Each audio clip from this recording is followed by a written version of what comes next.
A church full of grace. The News Church.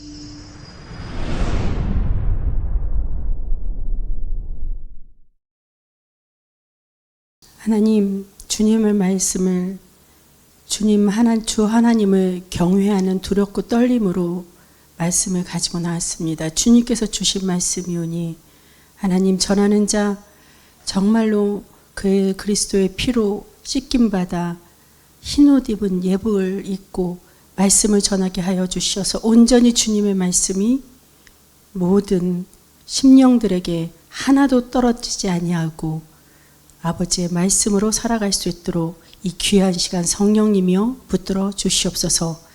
모든 말씀 우리 주 예수 그리스도의 이름으로 기도드리옵나이다. 아멘. 하나님의 성호를 높이 찬양합니다. 자, 여러분은 상품과 작품 중에 어느 것이 더 가치 있다고 생각하십니까? 일반적으로 우리는 대량 생산되는 그 상품보다 예술가의 혼이 담긴 작품에 훨씬 더 가치를 크게 둡니다. 상품은 필요에 따라 소비되고 버려지지만 작품은 시간을 초월할수록 그 가치를 인정받기 때문이죠. 세상은 돈과 효율을 추구하며 상품을 만들어내지만 하나님은 한 사람 한 사람에게 의미와 목적을 부여한 위대한 작품을 만드셨습니다. 바로 저와 여러분이 하나님의 작품 아니겠어요? 우리의 진정한 가치는 세상의 기준이나 소유물이 아닌 우리를 만드신 하나님께 있습니다. 가치는 곧 하나님 그 자체라고 말할 수 있습니다. 하나님은 스스로를 나는 스스로 있는 자라고 말씀하셨어요. 이는 그분 자신이 모든 존재의 근원이며 그 무엇에도 의존하지 않은 절대적인 가치를 지니신 분임을 뜻합니다. 그리고 우리 인간에게 최고의 가치는 바로 생명이죠.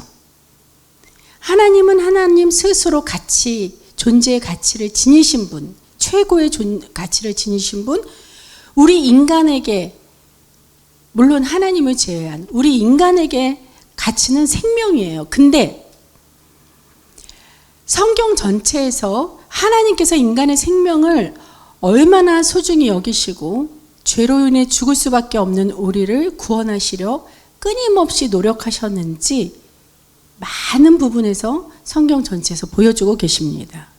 자, 그렇다면 우리 인간에게 있어서 생명이 정말 귀한 가치가 있다고 하는데 우리는 그렇다고 생명을 찬양을 해야 할까요?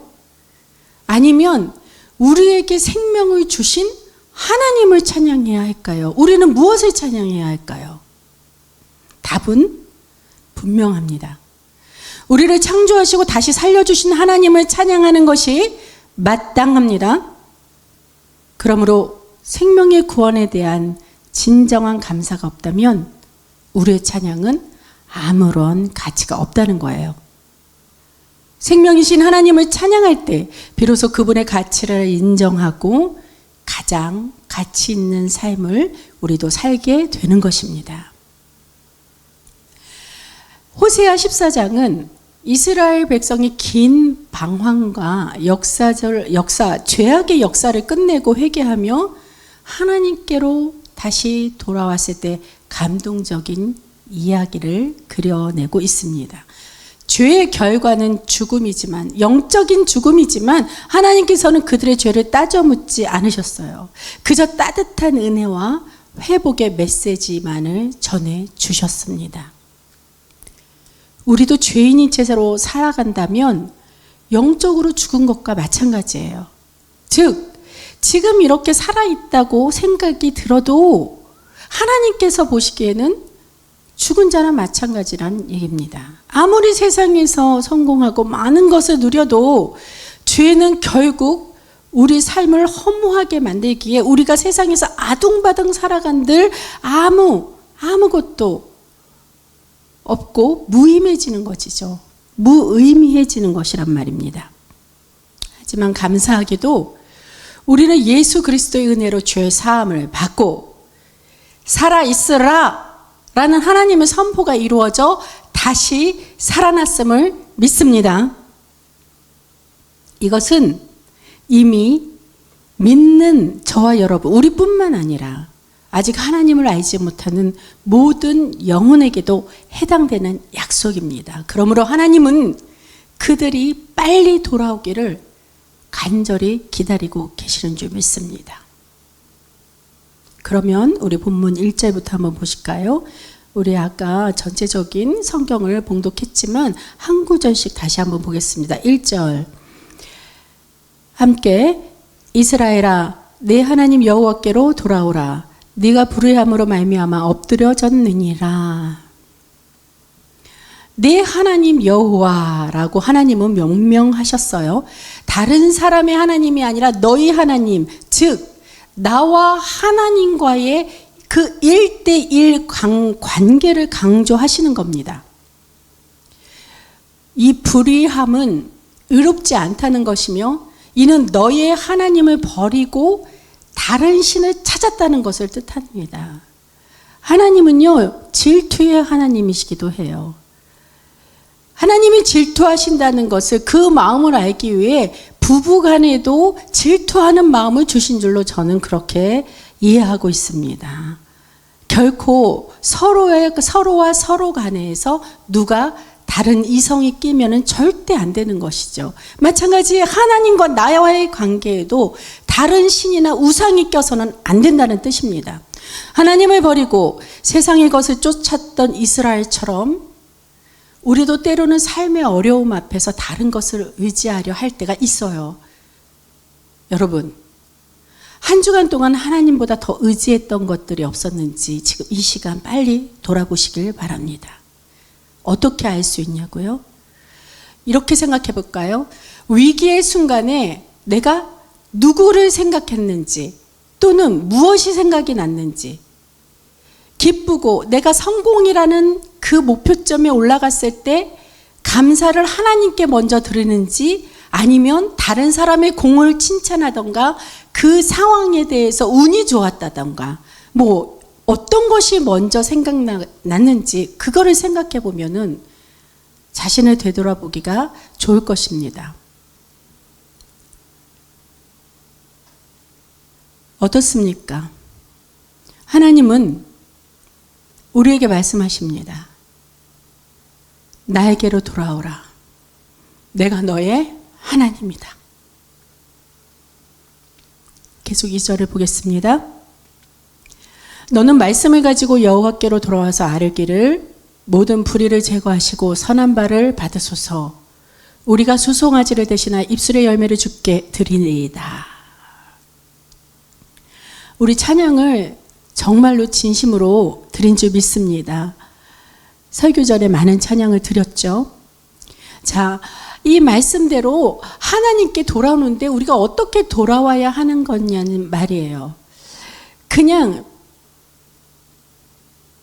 그저 교회에 와서 예배만 드린다고 되는 것이 아니란 거예요. 하나님의 말씀을 굳게 붙들고 그 말씀을 믿는 믿음으로 나오는 것입니다. 하나님은 나의 죄를 용서해 주시고 영원한 생명을 주시겠다고 분명 약속하셨어요.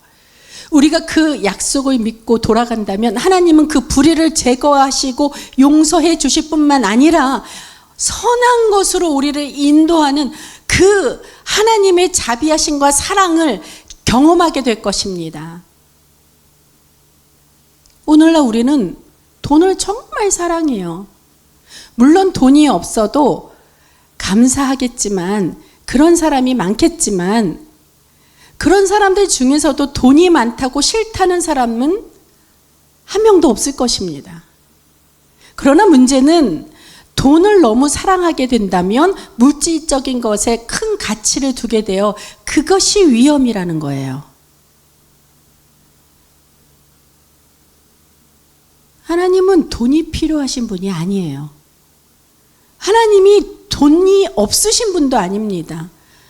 천지를 창조하실 수 있는 분에게 무슨 돈이 필요하겠어요? 하나님은 말씀으로 모든 것을 다 창조하셨어요. 그러기에 그분은 우리의 마음을 보시는 겁니다. 많은 헌금을 드리기 위한다면서 돈벌이에만 매달린다면 하나님이 기뻐하실까요?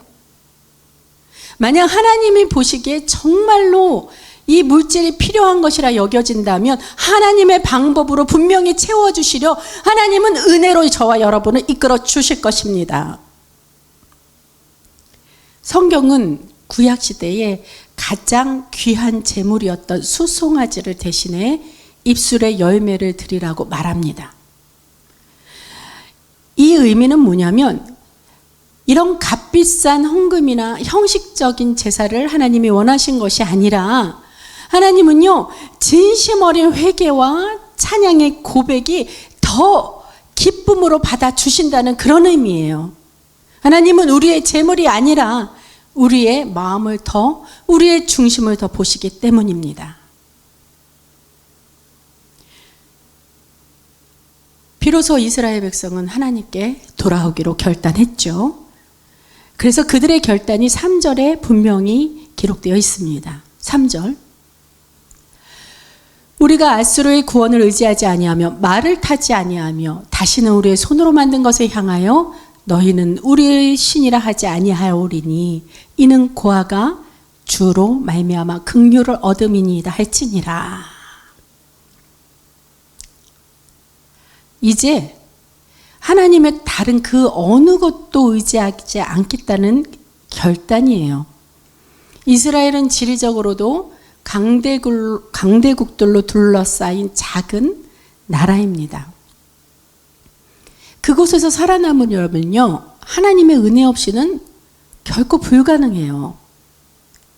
하나님은 이스라엘이라는 작은 나라를 택하셔서 당신의 역사하심을 보여주셨고, 궁금하시면, 어떤 사건들이 궁금하시면 성경을 읽어보세요. 많은 것들이 출애굽 이후로 읽어보시면 분명히 많이 기록되어 있습니다. 근데 이 여러 가지의 역사는 단지 이스라엘만을 위한 것이 아니라 모든 민족이 하나님을 알고 생명을 얻어서 영원한 하나님 나라에서 함께 살게 하는 그 뜻을 갖고 계신다는 겁니다. 이것이 아버지의 마음입니다. 하나님이 만약 이스라엘이 아닌 강대국 어느 하나를 선민족으로 택하셨다면 그들은 자신의 힘으로 그렇게 되었다고 생각하면서 하나님의 영광을 가로챌 수도 있었을 거예요.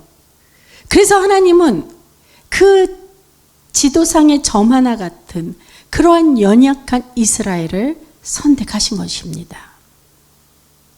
우리의 민족도 우리의 역사도 이와 다르지 않아요.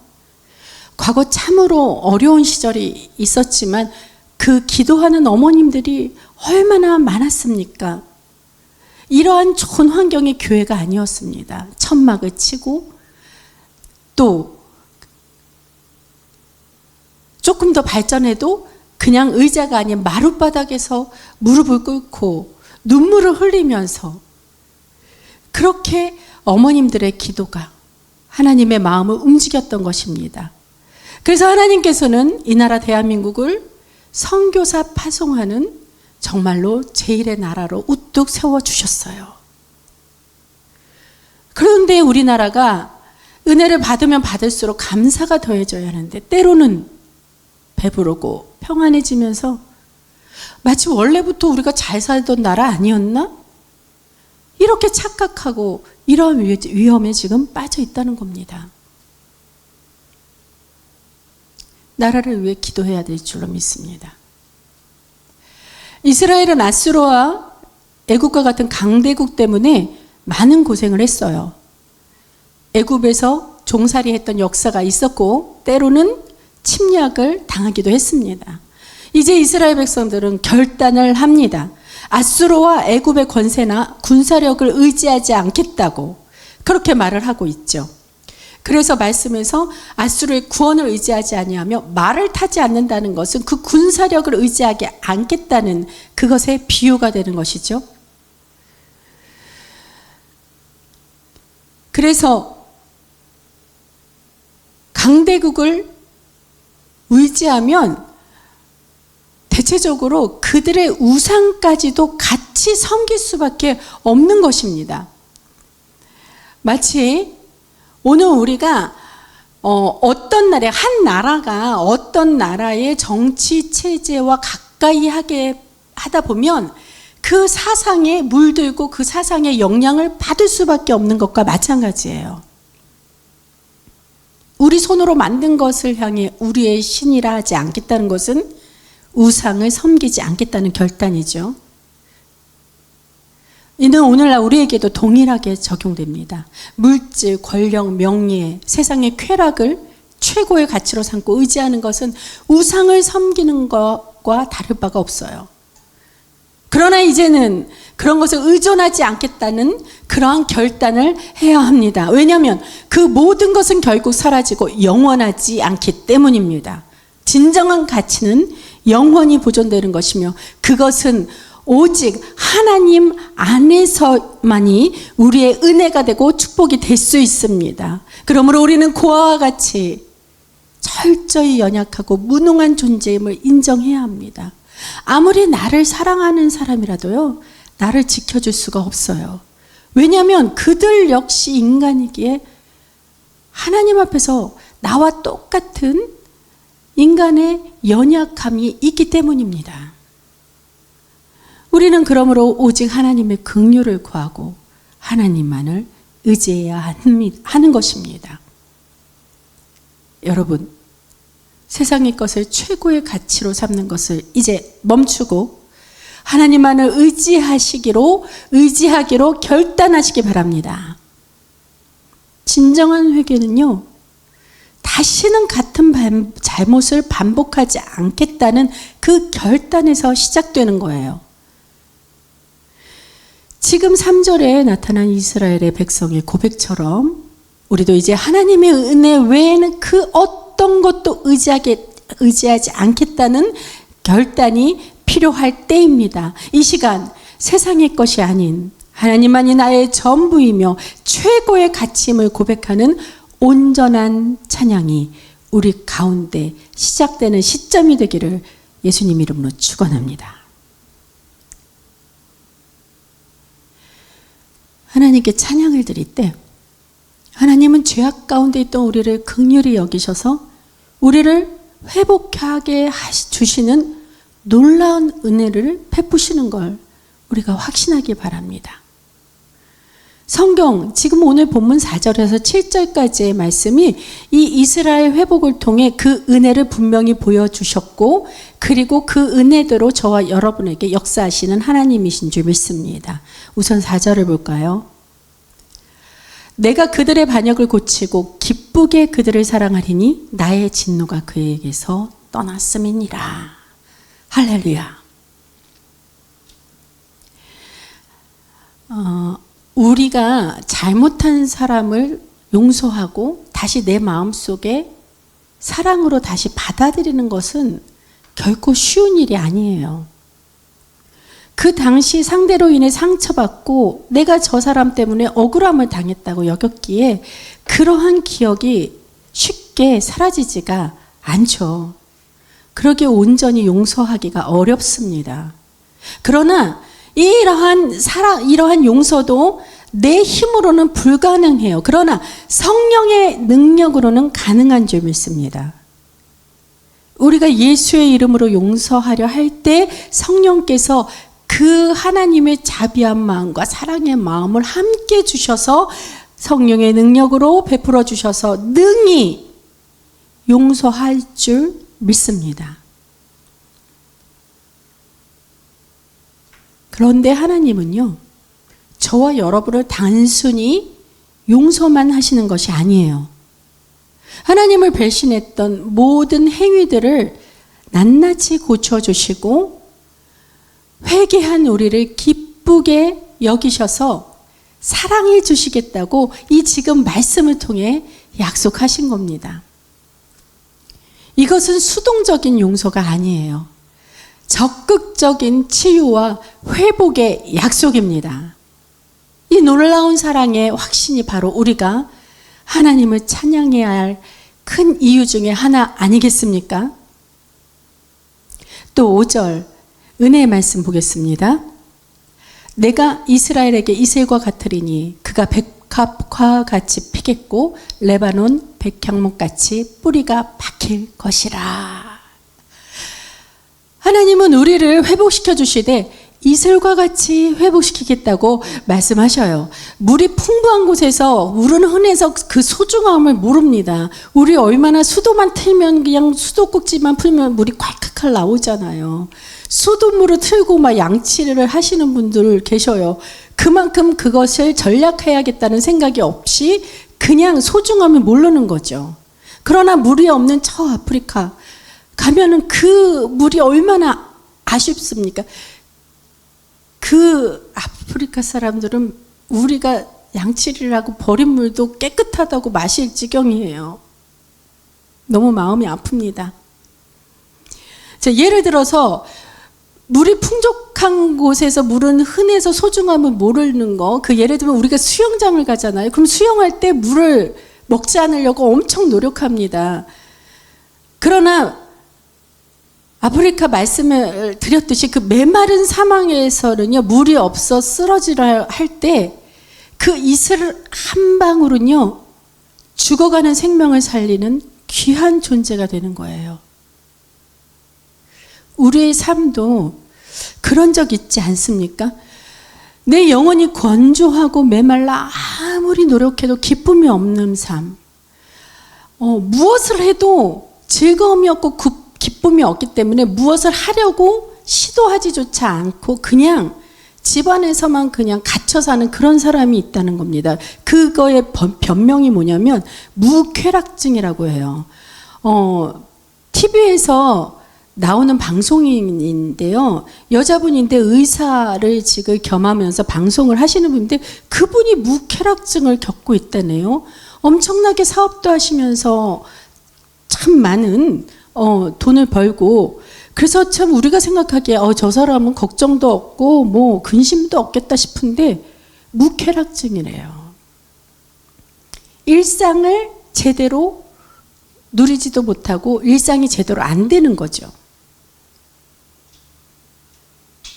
어떤 때 우리들도 마찬가지일 거예요. 즐거움을 느끼지 못하는 삶에 이렇게 하나님의 은혜가 이슬처럼 스며든다면 얼마나 다시 살아난다는 그 기쁨이 충만히 오겠습니까? 병원에서도 고치지 못하는 이러한 병들은 그 영혼과 심령 안에 예수 그리스도의 이름이 심겨진다면 다시 생명을 얻는 귀한 은혜를 잊게 될 것입니다. 우리가 그래서 예수 이름을 전해야 되는 사명을 감당해야 되는 것이 바로 이런 경우가 있을 때 아버지의 마음으로 우리가 나가야 된다는 거예요. 자, 하나님의 은혜가 이처럼 우리 삶의 메마른 부분에 스며들면 어떤 결과가 나타날까요? 백합화 같이 피겠고 이렇게 나와요. 즉 아름답게 성장하면서 거룩한 모습으로 변화된다는 것입니다. 또 레바논 백향목 같이 뿌리가 박히고 비유적으로 계속 나타나죠. 자, 뿌리가 박힌다는 것은 흔들리지 않는 견고한 신앙을 갖게 된다는 거예요. 즉 어떤 어려움에도 두려워하거나 불안해하지 않는다는 것입니다. 이 견고한 믿음으로 우리는 오직 예수 그리스도 한 분만으로 충분히 행복을 누릴 것이에요. 더욱 깊이 뿌리내려 반석과 같은 믿음으로 저와 여러분 회복되시기를 축원합니다. 이처럼 온전한 회복과 성장의 열매는 바로 하나님을 찬양하는 삶의 결과로 될 줄 믿습니다. 하나님의 은혜로 회복된 우리 자신이야말로 하나님이 보시는 정말 귀한 열매로 드려질 수 있지 않겠어요? 그래서 우리 귀한 열매가 되어 아름다운 향기를 전파하는 그 통로가 되야겠습니다. 그 말씀이 6절에 나와 있어요. 그의 가지는 퍼지며 그의 아름다움은 감람나무와 같고 그의 향기는 레바논 백향목 같으리니.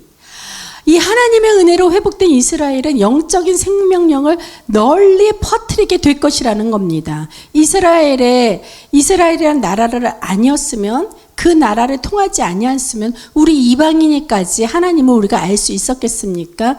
이스라엘의 역사를 통해 우리가 하나님을 알게 된 것처럼 믿지 않는 이들에게는 단순한 이스라엘의 역사서로 보이는 이 성경이 우리에게는 살아계신 하나님의 말씀으로 다가온다는 것입니다. 맞습니까?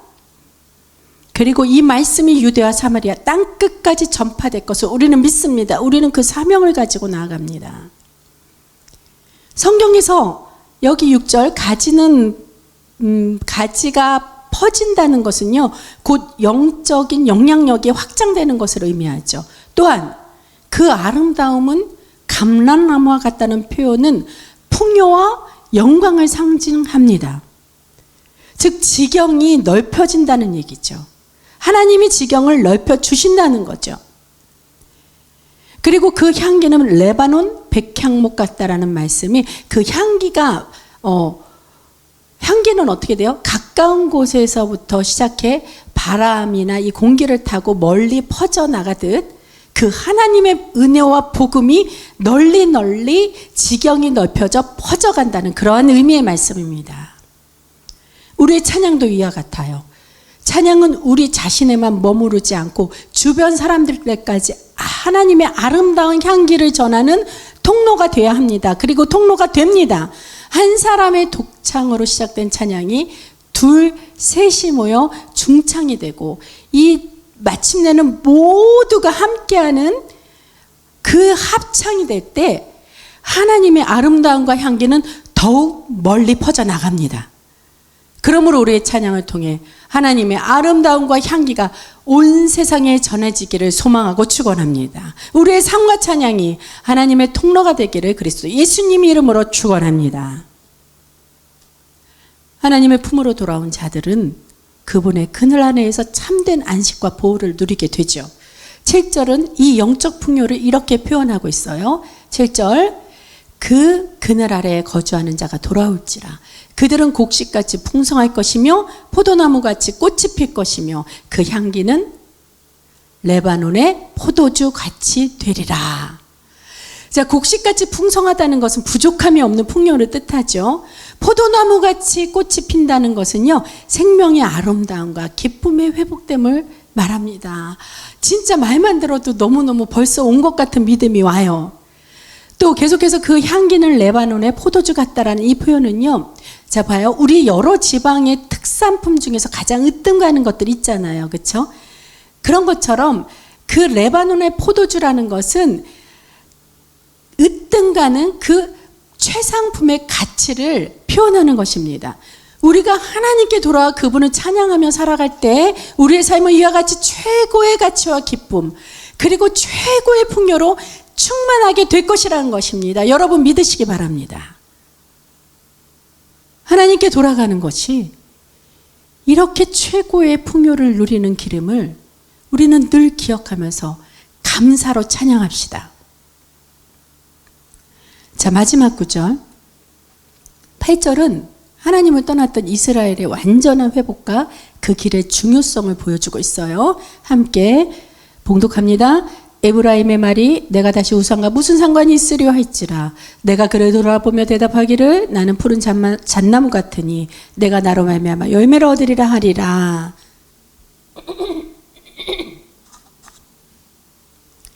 이 고백은 더 이상 세상의 어떤 가치도 최고의 자리에 두지 않겠다는 단호한 결단입니다.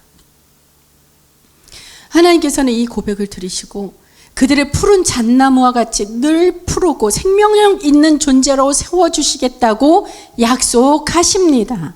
그리고 네 열매가 나로 말미암아 있으리라 선포하여 주시고 그들이 맺는 모든 열매가 저나 여러분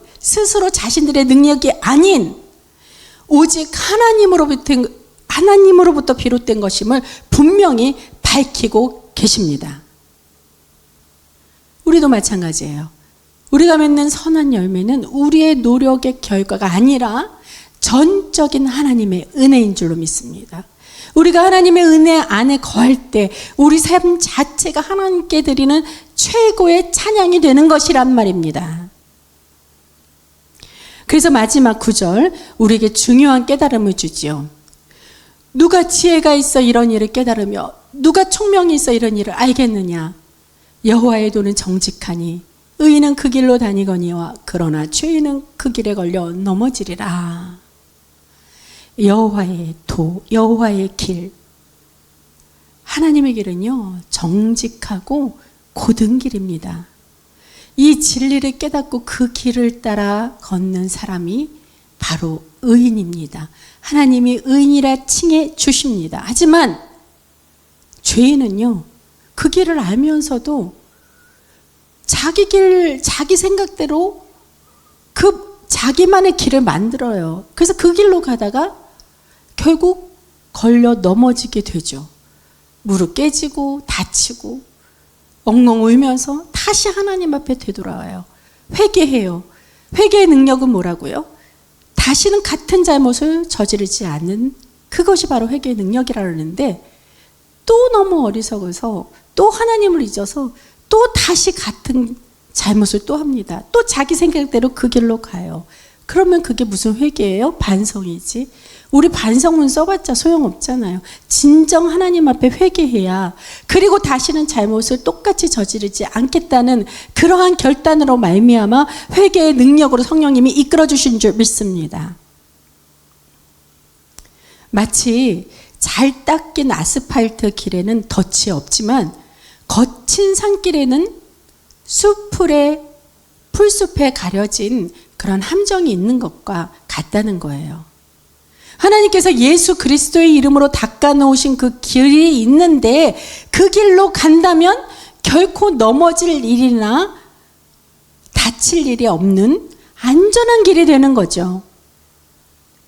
만약 우리가 죄에 빠지려 할지라도, 간혹 그렇게 될 위험이 있을지라도 하나님은 우리의 손을 놓지 않고 붙드셔서 다시 일으켜 세워주실 줄로 믿습니다. 그런 하나님이십니다. 그런 하나님을 찬양합니다. 그러므로 하나님을 최고의 가치로 인정하며 찬양하기로 결단한 우리는 단순히 입술로만 찬양하지 말아야 해요.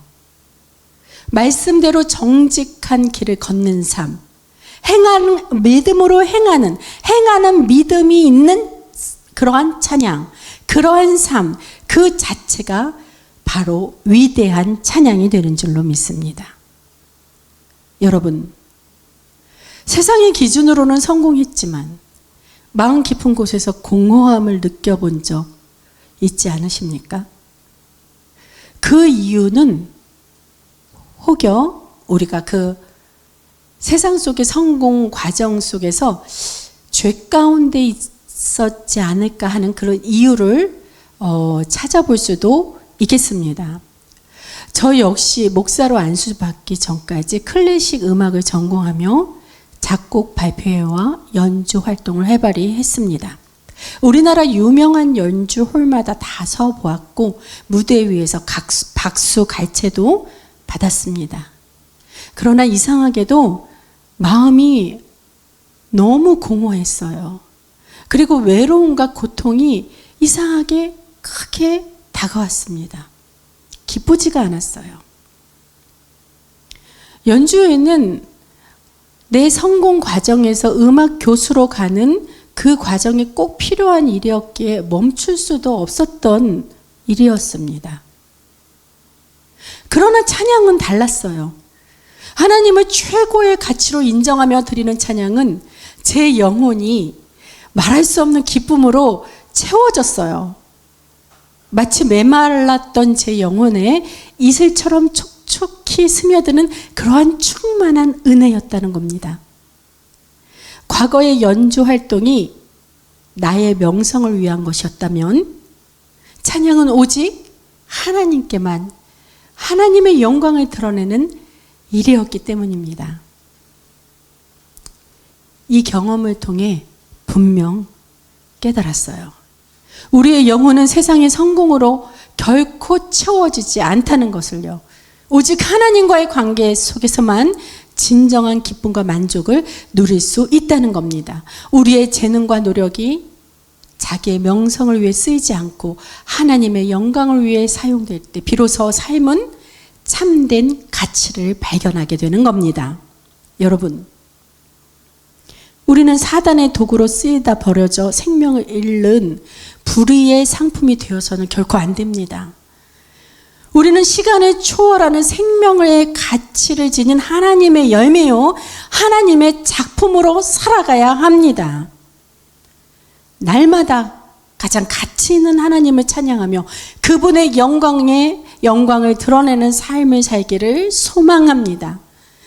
우리의 삶 자체가 하나님의 최고의 걸작품이 되는 저와 여러분 모두 다 되시길 그리스도 예수님 이름으로 축원합니다. 축원합니다. 기도하시겠습니다.